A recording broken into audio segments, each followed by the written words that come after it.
अश्विनी नक्षत्र में हमने देखा कि किस प्रकार से अश्विनी पुत्रों का जन्म हुआ, और किस प्रकार से अश्विनी पुत्रों ने विभिन्न विभिन्न प्रकार की लीलाएं कर कर विभिन्न प्रकार के कार्य किए, जिससे हमें पता चला कि वो कितने ही बड़े सर्जन थे, कितने ही बड़े उन्होंने हीलर थे। सर्जन भी थे, हीलर्स भी थे। तो अश्विनी नक्षत्र से हमने ये जाना। दूसरा नक्षत्र हमने पढ़ा भरणी का नक्षत्र, जहां हमने सीखा कि किस प्रकार से जीवन के अंदर नई चीजों का जब शुरुआत होती है तो पुरानी चीजें किस प्रकार से खत्म होती है, कि एक अंत के बाद ही एक नई शुरुआत होती है। ये हमने भरणी नक्षत्र के अंदर जाना कि किस प्रकार जब एक बच्चा जन्म लेता है तो कितनी सारी दुख पीड़ाओं को सहकर वो बच्चा माँ के गर्भ से बाहर आता है। ये हमने भरणी नक्षत्र के अंदर सीखा कि कभी भी जिंदगी के अंदर कितनी भी बड़ी से बड़ी परेशानी आ जाए, प्रॉब्लम आ जाए, आपको हार नहीं माननी। आपको अपने कर्मों पर, अपने कर्तव्यों पर पूरा भरोसा कर कर कार्य करने हैं। क्योंकि जब आप जहां आप गिव अप करोगे वहीं आगे उसके नेक्स्ट स्टेप पर ही सक्सेस है। उसके बाद आज हम पढ़ेंगे कृतिका नक्षत्र। कृतिका नक्षत्र जो होता है ये बताता है कट करना। जब एक बच्चे का जब बीच भरण में हमने सीखा कि किस प्रकार से भरण पोषण हो रहा है, कृतिका के अंदर आ जाता है कट करना। कट करना मतलब कि जब बच्चा एक पैदा होता है तो किस प्रकार से उस बच्चे को माँ की गर्भ की ना से अलग किया जाता है, कट किया जाता है। जब तक बच्चा एक अपनी माँ के गर्भ में होता है तो उसका भरण पोषण उसकी माँ के द्वारा होता है, जहाँ उसे मेहनत नहीं करनी पड़ती, सब कुछ उसे आसानी से मिल जाता है। बट जैसे ही वो माँ की से अलग होता है उसके बाद उसे अपने जीवन को जीने के लिए स्ट्रगल करना पड़ता है। आप देख रहे, बस समझो कि जब बच्चा लाता है तो जब बच्चे को दूध पिलाया जाता है तो अगर शीशी से भी पिलाते हैं, माँ फीड कराती है, जब तक बच्चा स्ट्रगल नहीं करेगा, अपने मुंह को नहीं चलाएगा, दूध उसके मुंह में नहीं जाएगा। तो कृतिका नक्षत्र बताता है कि जीवन को जीने के लिए आपको अपन मेहनत करनी पड़ेगी। अब तक आपको आपकी माँ के द्वारा आपको भरण पोषण मिल रहा था। अब आपको अपने इन्हीं तत्वों के लिए अपनी अग्नि को प्रज्वलित करना होगा। आपको मेहनत करनी होगी, जब भी आप इस अपने जीवन को जी सकते हैं, जब भी आप एक अच्छी कार्य कर सकते हैं। ये हमें कृतिका नक्षत्र बता मैम ये आपको ठीक नहीं लग रहा है तो आप कल कराएं, नहीं क्योंकि मैं आप कंटिन्यू क्लास में थे। नहीं, मैं कृतिका नक्षत्र पढ़ाऊंगी, मेरा डिले हो जाता है बहुत। मैं एक ठीक है मैम। नक्षत्र आज आपको कृतिका नक्षत्र पढ़ाऊंगी। ठीक है मैम। क्योंकि मेरे को स्टोरी से आपको रिलेट कराना है। तो यहाँ तक आपको समझ में आ चुका है कि नक्षत्र मैंने कैसे बताया है आपको, कि कृतिका नक्षत्र में व्यक्ति को क्या करना है। व्यक्ति को अपना अपन जीवन जीने के लिए मेहनत करनी पड़ेगी। तो हाँ मैम, कृतिका समझ नक्षत्र गए। के अंदर बहुत ज्यादा मेहनत है। अगर किसी भी बच्चे का जन्म कृतिका नक्षत्र में हो जाता है तो ऐसे व्यक्ति के जीवन के अंदर आप देखोगे बिना कष्ट के कुछ भी नहीं मिलता। या तो ऐसा व्यक्ति कह दो कि बड़े बड़े कार्य करेगा, मतलब कि ये जो नक्षत्र होता है कृतिका नक्षत्र, इसके जो लॉर्ड होते हैं वो सूर्य होते हैं। ये सूर्य का नक्षत्र है, ठीक है, जो अपनी मेहनत के बल पर बड़े बड़े कार्य करते हैं।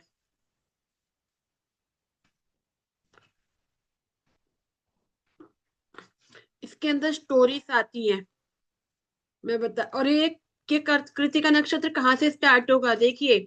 अश्वनी नक्षत्र आया 0 डिग्री से 13 डिग्री 20 मिनट, उसके बाद 26 डिग्री के बाद 26 डिग्री 40, अब 26 डिग्री 40 से लेकर से आगे आपका कृत्तिका नक्षत्र स्टार्ट हो जाता है। कृत्तिका नक्षत्र के अंदर बहुत सारी कहानियां आती हैं। तो मैं आपको कृत्तिका नक्षत्र की कहानी बता रही हूँ। 1 मिनट, मेरा फोन दे दे भाई क्रिश।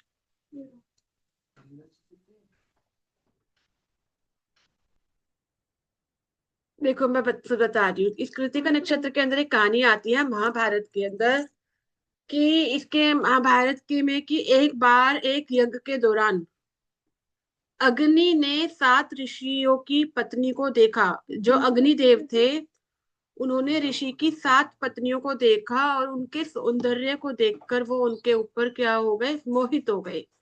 और उन्होंने उनके सौंदर्य को चुपचाप देखने के लिए खुद को उनके घरों की आग के रूप में परिवर्तित कर लिया। और उन्होंने अपनी टूटी हुई आशा को देखकर खुद को भर्त्सना की और पीड़ा को शांत करने के लिए जंगल में चले गए। वहां सुहा नामक एक देवी लंबे समय से अग्नि से प्रेम करती थी और उन्होंने इसे अपना मौका समझा। तो उन्होंने एक ऋषि की पत्नी का रूप धारण किया और अग्नि के पास जाकर कहा, मैं शिवा हूँ, अंगिरा ऋषि की पत्नी, और मैं आपकी सारी इच्छाएं पूरी करने आई हूँ। उनके संबंध के बाद वह एक पक्षी में परिवर्तित हो गई और एक पौराणिक पर्वत पर उड़ गई जहां सूर्य उदय होता था। और वहां उन्होंने अग्नि के वीर्य को एक झील में डाल दिया। फिर उन्होंने अन्य ऋषियों की पत्नियों का रूप धारण किया, क्योंकि और इस प्रक्रिया को उन्होंने 5 बार दोहराया। और हालांकि वह 7वीं पत्नी जो अरुधंती का रूप धारण नहीं कर सक पाई, क्योंकि वह अपने पति, वो क्या थी, पतिव्रता थी। तो उसका सत इतना ज्यादा था कि सोहा अरुधंती के रूप को नहीं ले पाई। तो इसी दौरान क्या हुआ कि एक तारक नामक एक असुर देवताओं पर विजय प्राप्त करने के लिए उठ खड़ा हुआ। सभी देवताओं में यह जानकर बहुत परेशान थे कि केवल ये एक 7 दिन का बच्चा ही उस असुर को मार सकता था। देवताओं ने संतान उत्पन्न करने का बहुत प्रयास किया, लेकिन किसी श्राप के कारणवश वो ऐसा नहीं कर पाए। और यहाँ तक कि शिव और पार्वती ने भी 100 वर्षों तक प्रयास किया, पर वो गर्भ धारण नहीं कर पाई। और वो उनकी उनकी असफलताओं के बाद भी पूरा ब्रह्मांड संकट में हो गया। देवताओं ने शिव और पार्वती से प्रार्थना करी कि वो और प्रयास करें। शिव को इस प्रक्रिया में बहुत बाधाएं परेशानियां आई। तो उन्होंने कहा, तुमने मेरी पत्नी को इस व्यवधान से क्रोधित कर दिया है, अब मुझे बताओ कि मैं कौन सा गर्भ मेरे बीज को धारण करेगा, क्योंकि सीता माता पार्वती वो बहुत परेशान हो चुकी थी।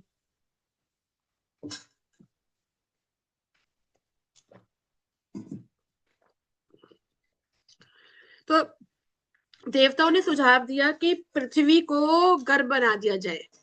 लेकिन यह पार्वती को और अधिक क्रोधित कर गया, क्योंकि उन्होंने पृथ्वी को शाप दिया कि वह इस बच्चे को धारण करने में समर्थ रहेंगी। शिव का बीज पृथ्वी के लिए बड़ी बाधा बन गया।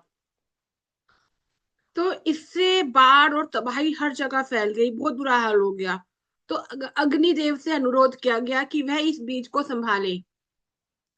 तो अग्नि ने इसे अपने गर्भ में रखा, लेकिन पार्वती के शाप के कारण वह इसे विकसित नहीं कर सके। अग्निदेव थक गए और उनकी ऊर्जा धीरे धीरे क्या हो गई, वो मध्यम पड़ गई। तो उन्होंने देवी गंगा से कहा कि मेरे बीज को आप अपने जल में डाल दो, ताकि गंगा लेकिन गंगा ने भी साफ साफ मना कर दिया। तो अग्नि का बीज 5 बार सूर्य तो अग्नि का जो बीज था, जो 5 बार सूर्य पर्वत पर एक झील के किनारे रखा गया है, उन्होंने कहा कि वह इस बीज को उस बीज के साथ जोड़ देंगी।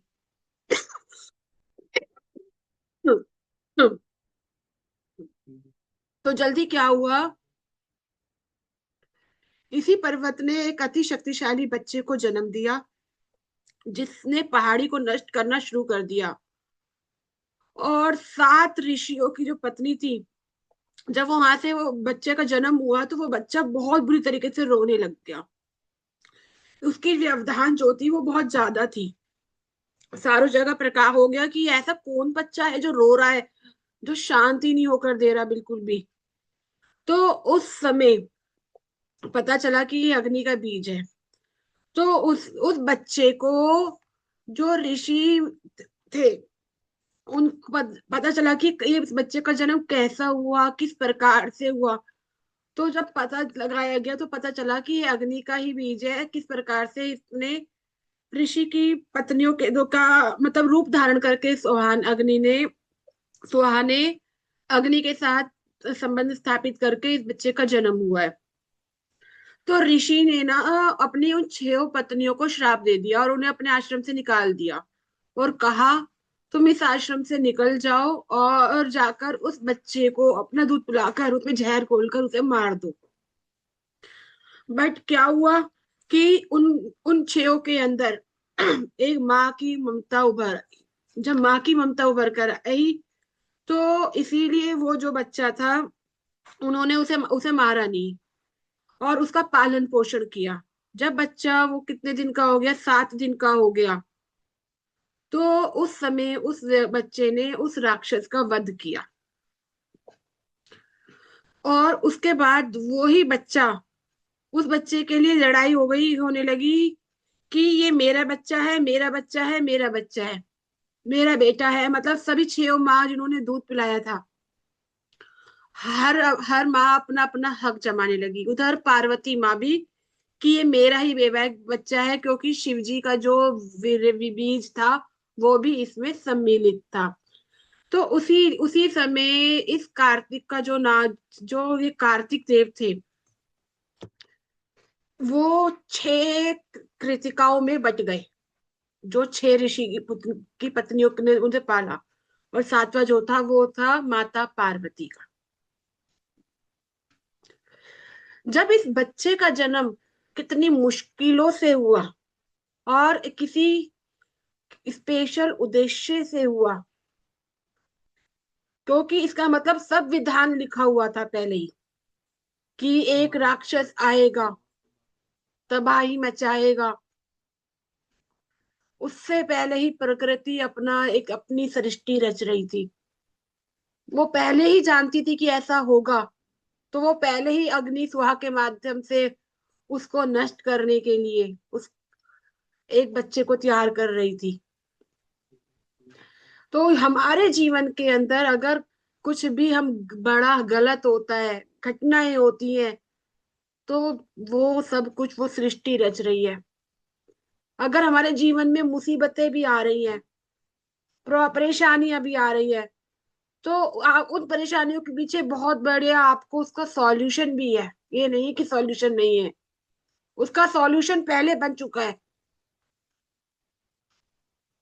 ये कृतिका नक्षत्र बताता है। तो अगर किसी बच्चे का कृतिका नक्षत्र में जन्म हुआ है, तो उसका उद्देश्य कोई बड़े कार्य को पूरा करने के लिए हुआ है। वो बच्चा आम बच्चा नहीं है। क्लियर? किसी का कोई क्वेश्चन है यहाँ पर? नहीं मैम। आप अपनी तरफ से इसमें क्या जोड़ना चाहोगे? क्या सीखा आपने?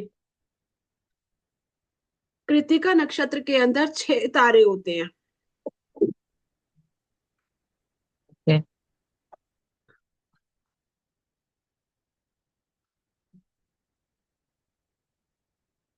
तो आज के लिए मैं आपको कृतिका नक्षत्र का इतना ही कराऊंगी।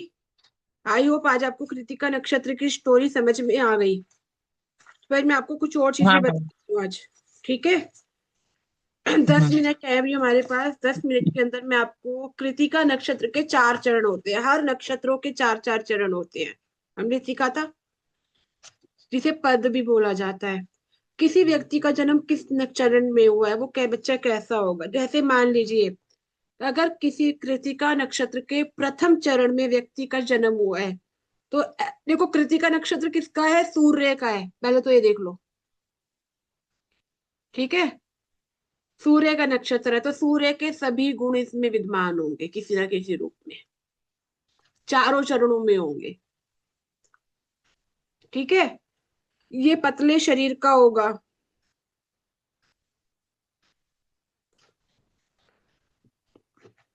लंबा होगा। सबसे बड़ी पहचान इसकी होगी, इसकी दोनों भाई जो होंगी ना आपस में मिली हुई होंगी। ये पहचान बता रही हूँ आपको। अगर किसी का दूसरे चरण, लोग कृतिका नक्षत्र के दूसरे चरण में किसी बच्चे का जन्म होता है, ऐसा व्यक्ति बिल्कुल प्रकृति के विरुद्ध काम करेगा,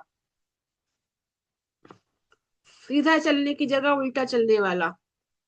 रंग थोड़ा इसका फेयर होगा, मतलब सांवला होगा। अगर देखो अभी मैं इतना बता रही हूँ क्योंकि इसके अंदर जब हम और डिटेल में जाते हैं तो और बहुत सारी चीजों का प्रभाव आता है।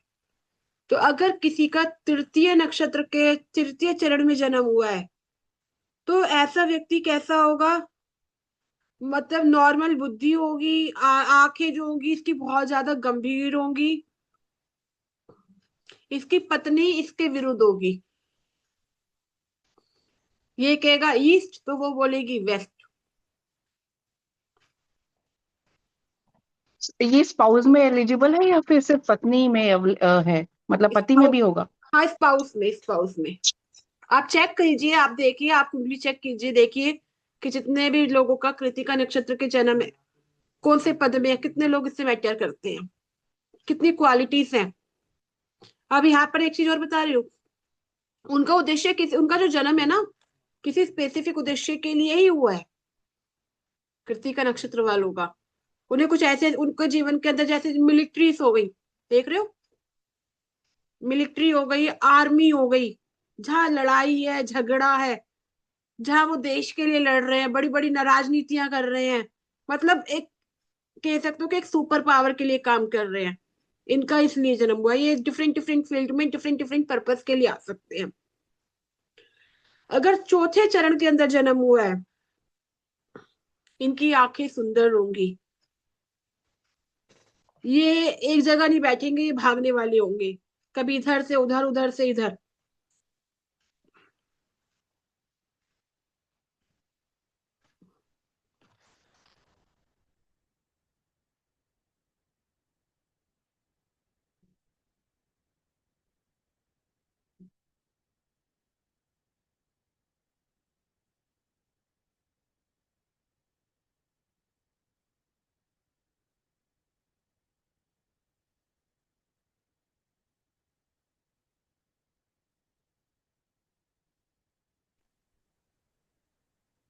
अगर आपको कोई लड़ाई झगड़े वाले काम करने हैं तो कृतिका नक्षत्र में कर लो। जहां आपको समझौते वाले काम करने हैं, किसी का दो लोगों को मिलाना है, वहां वो कृतिका नक्षत्र में भूल कर भी मत करना। अगर जब आप कुंडली देखते हो या कोई आपसे इंस्टेंट क्वेश्चन कर लेता है और उस समय कृतिका नक्षत्र है, तो काम आसानी से नहीं होगा। बहुत मतलब बहुत ज्यादा चीजें लगेंगी, बहुत लड़ाई झगड़ा, बहुत मारकाट, क्योंकि इसमें मारकाट ज्यादा है, लड़ाइयाँ ज्यादा है, दर्द ज्यादा है। ठीक है, मैम वो जो आप पीपीटी का पेज दिखाते हो ना, और जिसमें जैसे नक्षत्र के बारे में सब, आप अपनी पीपीटी का एक पेज दिखाते हो ना जिसमें नक्षत्र के बारे में सब कुछ लिखा आज होता है? पीपीटी नहीं खुल रही ना आज, अच्छा।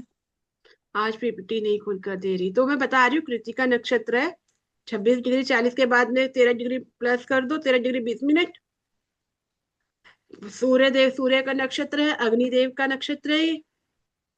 ठीक है, तो नेक्स्ट क्लास में दिखा दूंगी जब खुल जाएगी ना, पहले खुल के तैयार करके रखूंगी, पहले नेक्स्ट क्लास में दिखा दूंगी। तो आप ये चीजें समझ गए कृतिका नक्षत्र के बारे में। 3 नक्षत्र पढ़ा चुकी हूँ, अश्विनी, भरणी एंड कृतिका।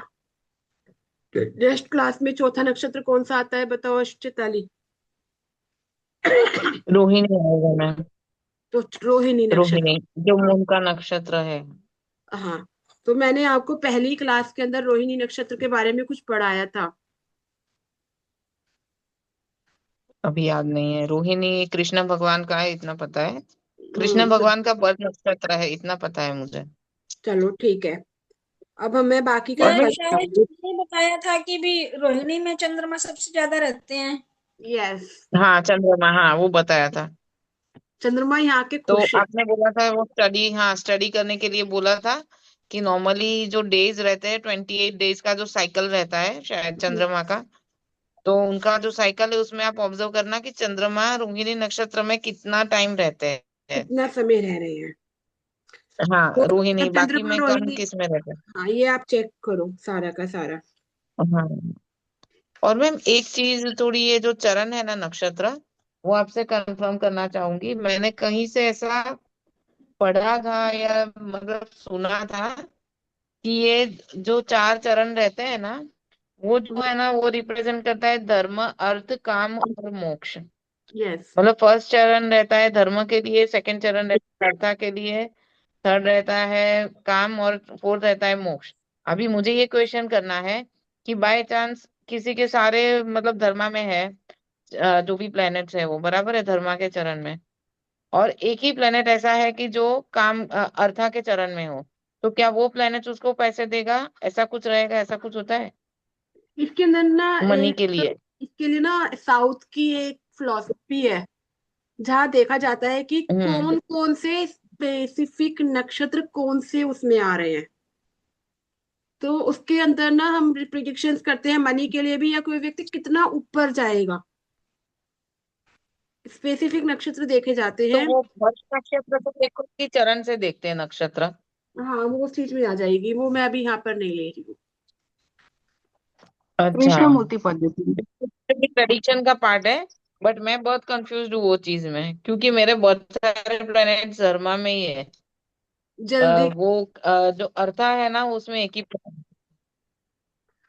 मैं बहुत जल्दी वहां पर पहुंचूंगी, पर जब मैं स्टोरी को लेकर चल रही हूँ, बाकी की चीजों को लेकर चल रही हूँ, planet है। भी वहां पर ये फोकस। 27 ये खत्म हो जाए उसके बाद में। हाँ ठीक है जी, ठीक है। ठीक है। जय श्री राधे कृष्णा, राधे राधे। वीडियो को लाइक और सब्सक्राइब करा करो। कमेंट के अंदर राधे राधे ही लिखकर इस वीडियो को ग्रेटिट्यूड कर सकते हो आप। राधे राधे, जय श्री कृष्णा। Okay ma'am. राधे राधे राधे, राधे, जय श्री कृष्ण। जय श्री कृष्ण।